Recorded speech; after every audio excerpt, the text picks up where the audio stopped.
talking to book people about books and other stuff. Hello and welcome to another episode of Talking to Book People about books and other stuff. And I'm about to give a call to Elizabeth Macneal, who wrote the incredible Victorian set novel The Dole Factory, in the world of collectors, obsessives, pre-Raphaelites, the Great Exhibition, so much of vivid London life. Anyway, she is at home right now, like everyone, and I'm going to give her a call now, find out what she's been doing, find out if she's writing something new, and how this whole thing is affecting her. And let's get her to chat about the Dole Factory a bit as well. Okay, so I'll give her a call. Cool. So anyway, thanks for agreeing to have a chat with me. Thanks for having me. From your lockdown garret. Where are you? Have you managed to be at home for this whole situation? Yes, I mean, it's lucky that both of my jobs involve being at home anyway. But yeah, I'm trapped in London. But it's nice, there are no planes flying overhead. And my husband's here, which at the beginning did wind me up. But now actually I've discovered I quite like him. So it was a good discovery. And would he normally be going out sort of day-to-day? Does his work normally keep him out of that? Yeah, he's a human rights lawyer, so he does the ethical stuff, and I just write stories and play with Earth. So, I guess first of all, how have you found it from writing? What were you at a research stage, a planning stage, a writing stage? Where were you with whatever you're working on at the minute?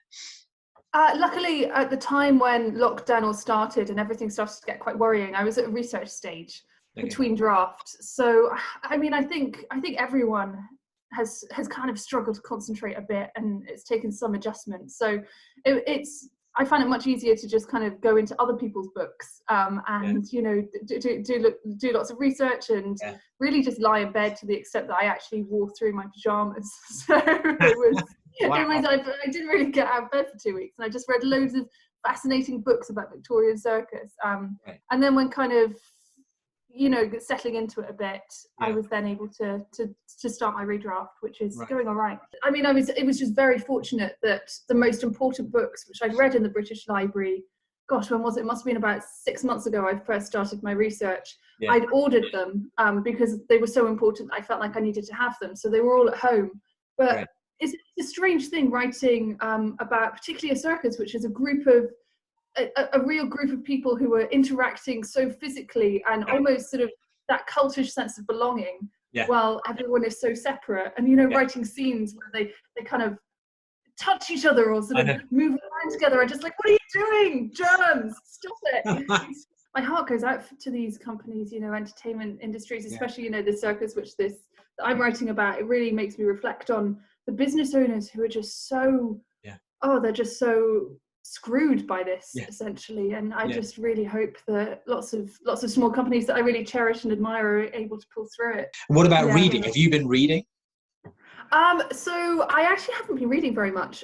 Usually when I'm writing, I struggle to read, but I did my first draft between August and about March. And you know, when I do a first draft, you know, the idea of not reading for 6 months is impossible. And I would go mad. So I always read through the first draft. And, you know, but for this second draft, I haven't been reading as much, only maybe a book a week or something. But it's wonderful to be able to get to the point where now I feel more able to lose myself in other people's imagined worlds. And, you know, on Sunday, it was just such a lovely day. My husband and I would just lay in the garden reading books. And I just thought, oh gosh, this is special and wonderful in it. And just trying to kind of focus on the small moments of joy and happiness and reading Sochko. Is that how you pronounce it? I don't know. Is that the Winter in Sochko? Winter in Sochko, yes. I love books which have beautiful, dark and disturbing images. And it's absolutely full of them, you know, just the blowfish being cut apart, you know, the mother's a fishmonger. And it's just lots of descriptions of octopus, and it's kind of disgusting, but I love that. And I'm also reading and listening to The Mirror and the Light. Really? We've got an hour to go, so I need to go to the butcher shed and throw some things, so that I can finish it. So what about pottery? Are you doing a lot of pottery? I do loads of pottery. I basically turned into a pottery workaholic. Really? Because normally in the evenings I'd see friends, because that's the only way I normally stay sane when I'm writing and, you know, working from home and it being such a solitary existence. But of course now I can't. No. So I just go to the pottery shed every evening, and it's been really enjoyable. I've made a dinner set for Tom de Freston, who's this artist whose studio recently burnt to the ground. So I've made lots of pots for authors who I like, and yeah, just sent some to people as a little surprise perk, and it's been really joyful to see people opening them and their surprise at receiving something like that. So, and are you drinking from one of your own creations? I am. Yeah, there it is. very good. Placement. There we go. Brilliant. One of these things is that people say that they're learning new skills, and I guess this is, I mean, when did you get into pottery? This isn't a new skill for you, but sounds like you're ramping it up, which is the other thing. Yeah, definitely. So I started it 5 years ago, and I actually used to be, my previous life was as a management consultant, which I usually keep quite secret. Right. And then when I was away on a project in Edinburgh, I decided to do something with my one evening a week where I wasn't working late, and I decided to do a pottery class, and I absolutely loved it. Right. And it was just, because especially being a management consultant most of the time, I wasn't really entirely sure what I was supposed to be doing, although of course it's all bluster and bluff, isn't it? So, and it was just really satisfying to be able to make something from start to finish. And that alchemy of turning a lump of earth into, that never fails to amaze me when I open the kiln and I'm like, how did this happen? Yeah. And after that, I just, became a bit obsessive about it. And, my grandmother died, and I received £2,000 inheritance, and I bought a wheel, a kiln, and some shelves and some clay. Wow. And it just all kind of burst from there, really. Do you think that getting into pottery and being connected with the creation of a form of art, was that what led you into your plans for the Dole Factory when it came to start sitting down and writing? I mean, in the sense that the Dole Factory is centered around the world of art. Yeah, I think there's an overlap of interests. I think I became a potter because I'm interested in art and making things in objects, and their sentimental and varied significance, just like the Pre-Raphaelites have such symbolic use of objects in their paintings. So I think that they were a reflection of interest. I don't know how much pottery influenced the Dole Factory, but it was pivotal to my writing, in that it meant that I could quit my job and I could work quite flexibly. But I'm fascinated by trinkets, objects. Silas is a collector, and Iris is a painter, and all of that love of craft, and how that can sometimes tip towards obsession too. Tell those who haven't come across the Dole Factory yet, or haven't read it yet, tell us a little bit about it in the broad term. You mentioned a couple of the characters there, so just tell people the setup. Let's imagine we can do an author event, even though we're not able to, for one question. So tell people about, introduce us to that world. Okay, so it's set in mid-Victorian London. And it's about Iris, and she's a young woman who dreams of being an artist, and Silas, and he's a curiosity collector who becomes obsessed with her. So it's about art, obsession, and possession. And I'd say it's got a strong narrative thread running through it, which is something which I really felt strongly about. When I'm reading, I like to be pulled through a book, and so too with the Pre-Raphaelite paintings, full of narrative. So I really wanted to reflect that in the novel.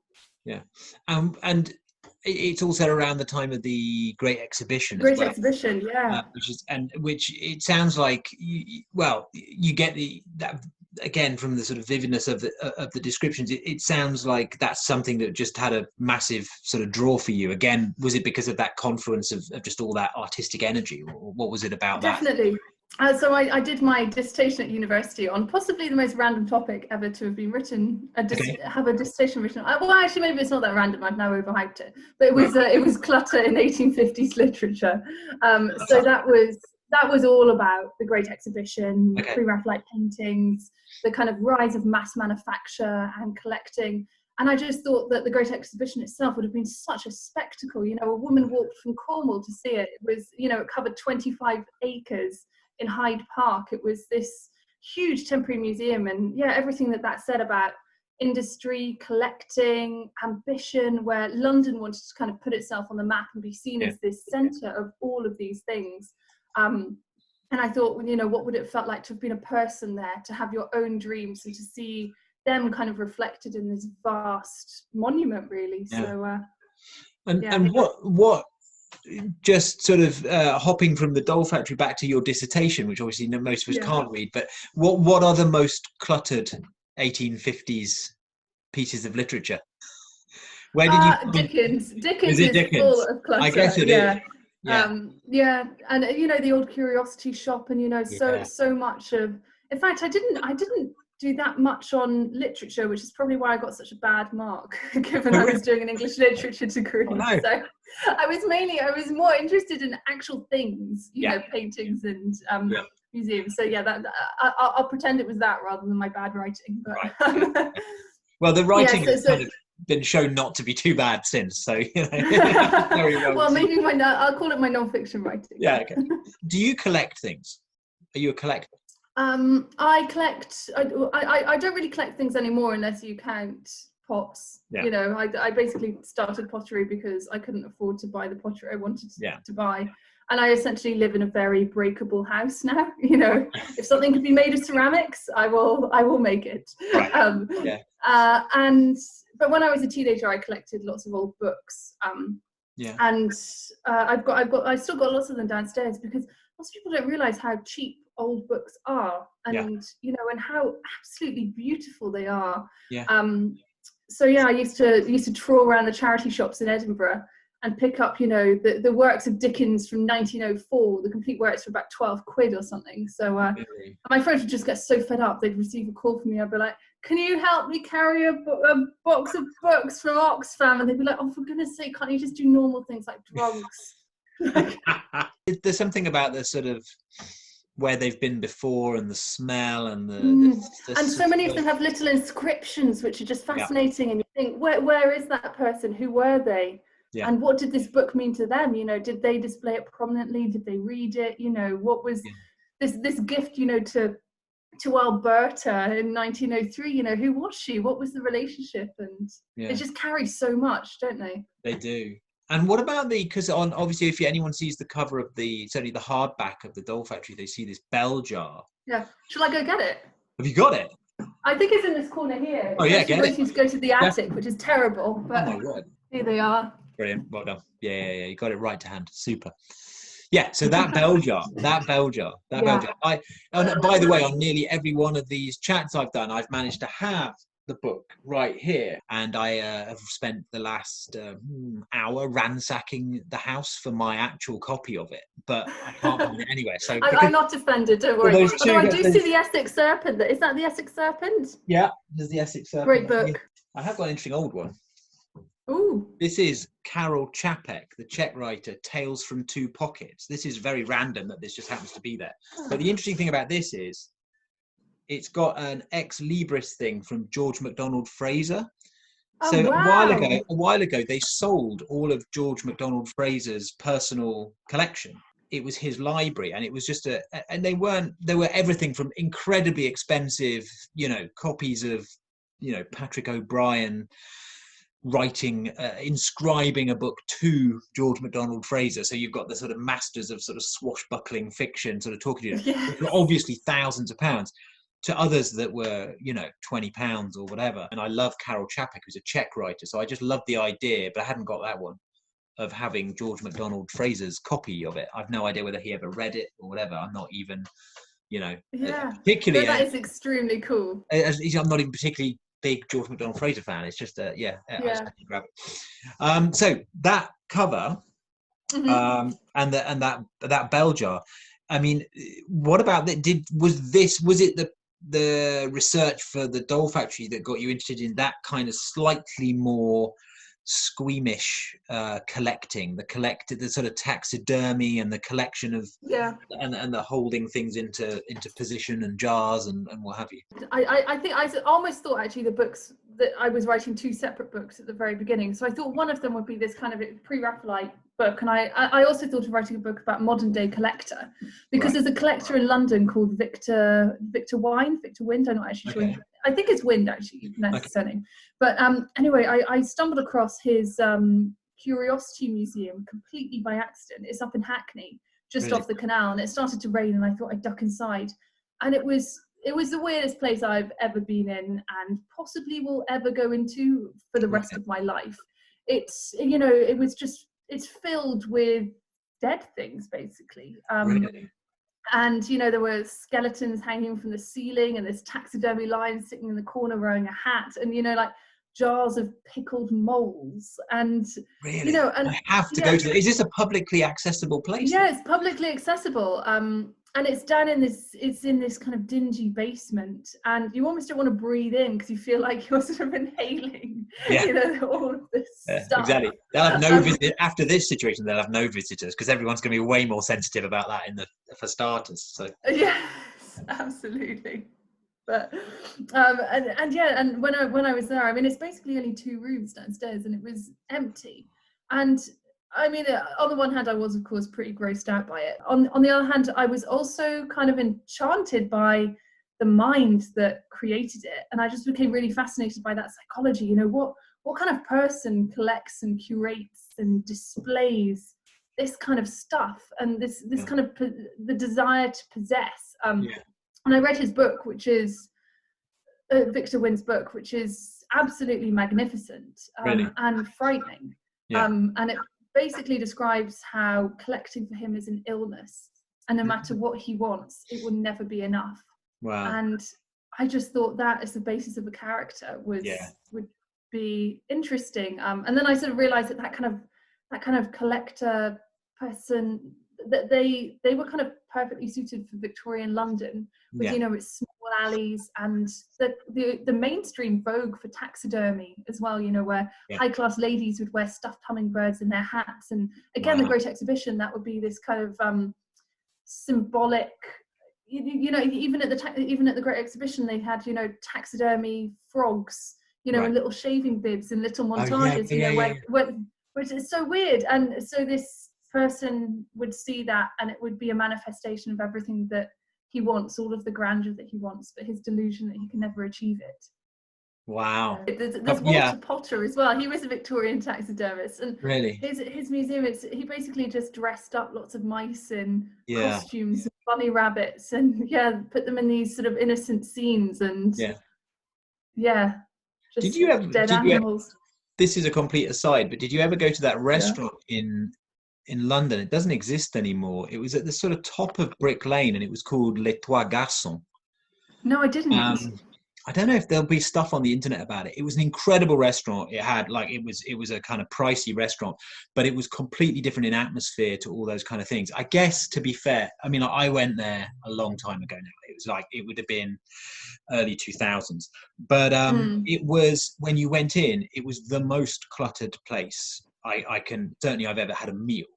It was full of, so the first thing you saw was like a stuffed pug wearing a tiara.